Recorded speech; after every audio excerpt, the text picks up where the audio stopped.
So guys হাজির হয়ে গেলাম কক্সবাজারের একদম রাতের অন্ধকারে বেরিয়ে গেছি। সো সেখানে আমরা সামুদ্রিক মাছ খাবো। অনেক প্রকার সামুদ্রিক মাছ রয়েছে, সামুদ্রিক কাঁকড়া, সামুদ্রিক কোরাল, বিভিন্ন প্রকার মাছ রয়েছে, সবগুলোর নাম আমি জানি না। সো আমরা রাতের মাছ খাবো, আপনারা দেখতে পাচ্ছেন। আমি দাঁড়িয়ে আপনাদেরকে দেখানোর চেষ্টা করছি। বাজি মাছ আছে এবং আপনাদেরকে চাইলে তারা ভেজে দেবে, মানে ফ্রাই করে দেবে, যেটাকে বলে ফিশ ফ্রাই। আমরা সাধারণত বাজি করে খাওয়া যেটাকে বলি। সো গ্রামের ভাষায় এটা ইংলিশে বলা হয় ফিশ ফ্রাই। সো আমরা ফিশ ফ্রাই করে খাওয়ার জন্য এখানে গিয়েছি। আমি দেখতে পাচ্ছি একটা ফিশ ফ্রাই করা হচ্ছে, দাঁড়িয়ে দাঁড়িয়ে আপনাদেরকে দেখানোর চেষ্টা করতেছি এবং এই সম্পর্কে বলার চেষ্টা করতেছে। আপনারা দেখতেই পাচ্ছেন উনি ফিশ ফ্রাই করতেছে। সো এখানে বিভিন্ন প্রকার মাছ রয়েছে, সামুদ্রিক মাছ। এখানে আসলে পরে সামুদ্রিক মাছগুলি খেয়ে আপনারা অনেক অনেক আনন্দ অনুভব করবেন, কারণ এ ধরনের মাছ প্রচুর পরিমাণ পুষ্টি এবং ক্যালসিয়াম থাকে, যেটা খাওয়া খুবই জরুরি সবার জন্য। আপনারা দেখতে পাচ্ছেন সবার সামনে যাচ্ছি, এখানে অনেক দাঁড়িয়ে ছিল অনেক লোক। সো আমি সামনের দিকে যাচ্ছি একটু দেখানোর জন্য চেষ্টা করতেছি আর কি কি সেখানে রয়েছে।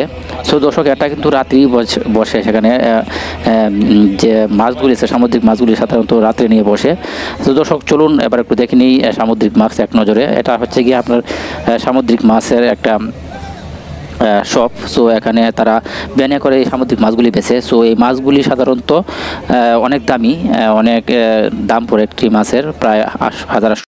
সো গাইস দেখতে পাচ্ছেন আমরা রাতের খাবারের জন্য এখানে দাঁড়িয়ে আছি। আমরা সাধারণত অন্য মাছ খেয়েছিলাম, যেটাকে বলা হয় আপনার লটিয়া মাছ, যেটা সাধারণত শুটকি তৈরি করে, বাট এটা আমরা ফ্রাই করে খেয়েছি। অত্যন্ত সুস্বাদু এবং পুষ্টিকর একটি খাবার। দেখতে পাচ্ছেন ডাক্তারকে আমি কল করেছি যে এদিকে আসার জন্য। সো ডাক্তারের বিভিন্ন পরামর্শ দিয়েছে যে সামুদ্রিক মাছের মধ্যে প্রচুর পরিমাণে ক্যালসিয়াম, আয়রন, অনেক প্রকার ভিটামিন সেখানে থাকে সেই মাছের মাধ্যমে। সো তিনি এই অ্যাডভাইসগুলো আমাদেরকে দিয়েছে। সাধারণত তার কথা শুনে খুবই ভালো লেগেছে এবং তার সঙ্গে অনেকক্ষণ কথা বললাম এবং সমুদ্রের অনেক বিভিন্ন প্রকার মাছ আমরা সেখানে ফ্রাই করে খেলাম। সো ডাক্তার অনেক পরামর্শ দেওয়ার পরে খুবই ভালো লাগছে এবং তার কথাগুলি খুবই মূল্যবান। তিনি সেই মাছের গুণাগুণ তুলে ধরেছে। আসলে সামুদ্রিক মাছে প্রচুর পরিমাণ ভিটামিন, ক্যালসিয়াম, আয়রন এবং যা যা পুষ্টিকর সব ধরনের সব প্রকার জিনিসই সেই সাগরের মাছের মধ্যে রয়েছে। সো আমরা অনেকেই এই সম্বন্ধে জানি না, যার জন্য ডাক্তারের সঙ্গে কথা বললাম এবং ডাক্তারে এই বিষয়গুলি ক্লিয়ার করে বলল। সো এখন আমরা আরেকজনের কাছে যাচ্ছি, দেখা যাচ্ছে তিনি হচ্ছে আমাদের একজন বড় ভাই। সো উনি ব্যস্ত মোবাইল নিয়ে, তারপরেও কিছু বলার চেষ্টা করতেছে। তিনি ঠিক একই কথা বলতেছে যে আসলে সমুদ্রের মাছ অত্যন্ত সুস্বাদু এবং পুষ্টিকর মাছ, এগুলি খেতে খুবই ভালো লাগে এবং যারা সাধারণত কক্সবাজার আসবে সাধারণত তারা এই মাছগুলি যাতে খেয়ে যায়, এটা তার একটা বলার উপদেশ আর কি।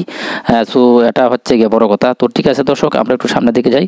সো দর্শক, কিন্তু এখন আমরা মাছ খাওয়া শুরু করে দিয়েছি। এই যে ফ্রাই করা মাছগুলো আমরা সবাই মিলে খাচ্ছি এবং আমাদের অনেকটা ভালো লাগছে এবং আনন্দ উপভোগ করতেছি। আপনারাও চলে আসেন, আপনাদেরও ভালো লাগবে এবং ফ্রাই করা মাছ খেয়ে যান।